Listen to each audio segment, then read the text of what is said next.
Hi everyone, thanks for joining me again for another Nurturing Nature video.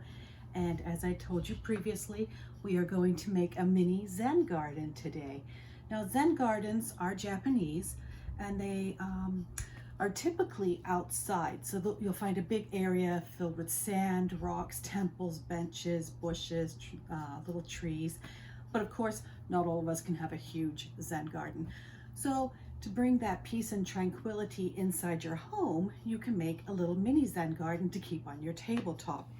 Now there wasn't really any stories that can go with a Zen garden, so I chose just a general garden story today. It does mention a couple of the things that you can put in your Zen garden. So this one is called My Garden and it's by Kevin Hankes. Let's see. My mother has a garden. I'm her helper. I water, I weed, and I chase away the rabbits so they won't eat all the lettuce. It's hard work, and my mother's garden is very nice. But if I had a garden, there would be no weeds, and the flowers would keep blooming and never die. In my garden, the flowers would change color just by thinking about it. Pink, blue, green, purple, even patterns. And if you picked a flower, another would grow right back in its place. In my garden, the rabbits wouldn't eat the lettuce because the rabbits would be chocolate and I would eat them. If I planted seashells, I'd grow seashells. If I planted jelly beans, I'd grow a great big jelly bean bush. Sometimes in my garden, good, unusual things would just pop up. Buttons and umbrellas and rusty old keys. In my garden, there would be birds and butterflies by the hundreds so that the air was humming with wings.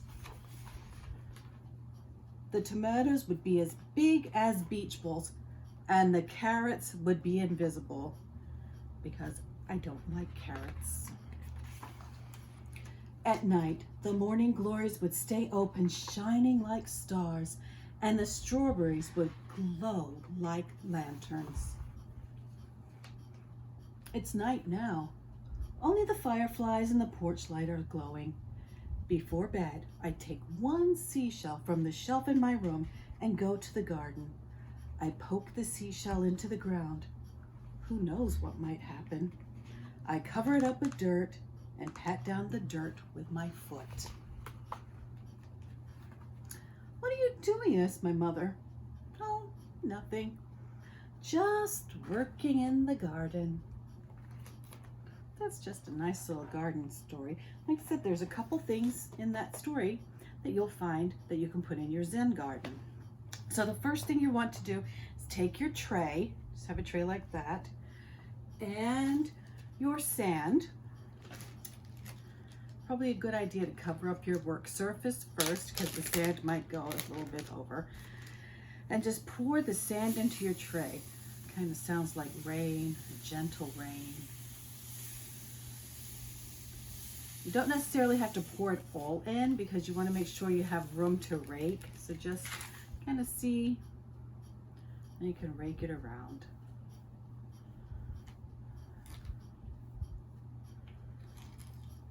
Now in a Zen garden, as I said, it originated in Japan, and the sand represents the ocean.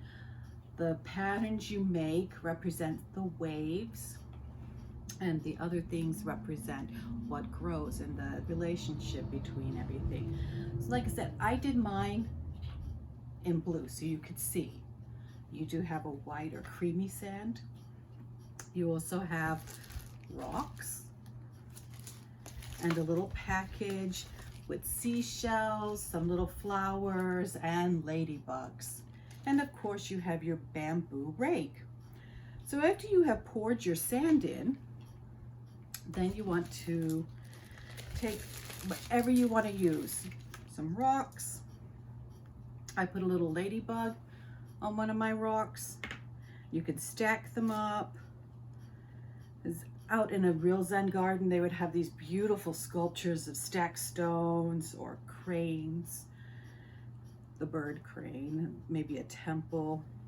I'm just going to leave mine like that so you can see. And then maybe pop a little mushroom in here and a couple of flowers. And I think mine right there is good. There you go. Of course, in this one, I did add some seashells, just like the little girl in the story, but they haven't grown anything. Each day, you can do it more than once a day. You can rake a new pattern. You can rearrange your items in your little Zen garden. And you'll also find in your package some Zen Garden Tranquility cards. These are all about positive things, positive sayings. So you'll find some that say, I am intelligent. I radiate love. I am brave. I find happiness. So you can cut these out. Mom and Dad can help you cut them out. And then just add a little bit of extra fun to your Zen garden. You can mix them up. And then before you start rearranging everything, just pick a card out to see what it says. This one says, I appreciate nature. And of course I do, you do, because you've been tuning in each week. And as you rake, you can think about what that means to you, what nature means to you, how you appreciate nature. I love all the things I'm growing outside. I love the birds and the butterflies that come to the garden.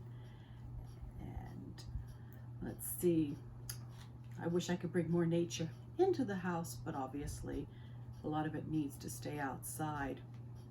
So that is it for today. If you'd like more gardening books or more suggestions on how to garden indoors, outdoors, please call the library. And don't forget to send us those photos. We love seeing you. You can send us photos to ysrefdesk@alsiplibrary.info. And next week is our list, Nurturing Nature video series, and I'm going to show you and give you things that you can go on a nature walk. So you can go out in your neighborhood with your family. You might want to take a nature walk around the library. I'll be hiding some things in windows for you to spot and find. Until then, my little friends, take care. Hopefully you can get out and enjoy the weather and get out in the garden and start growing. Take care. Bye-bye.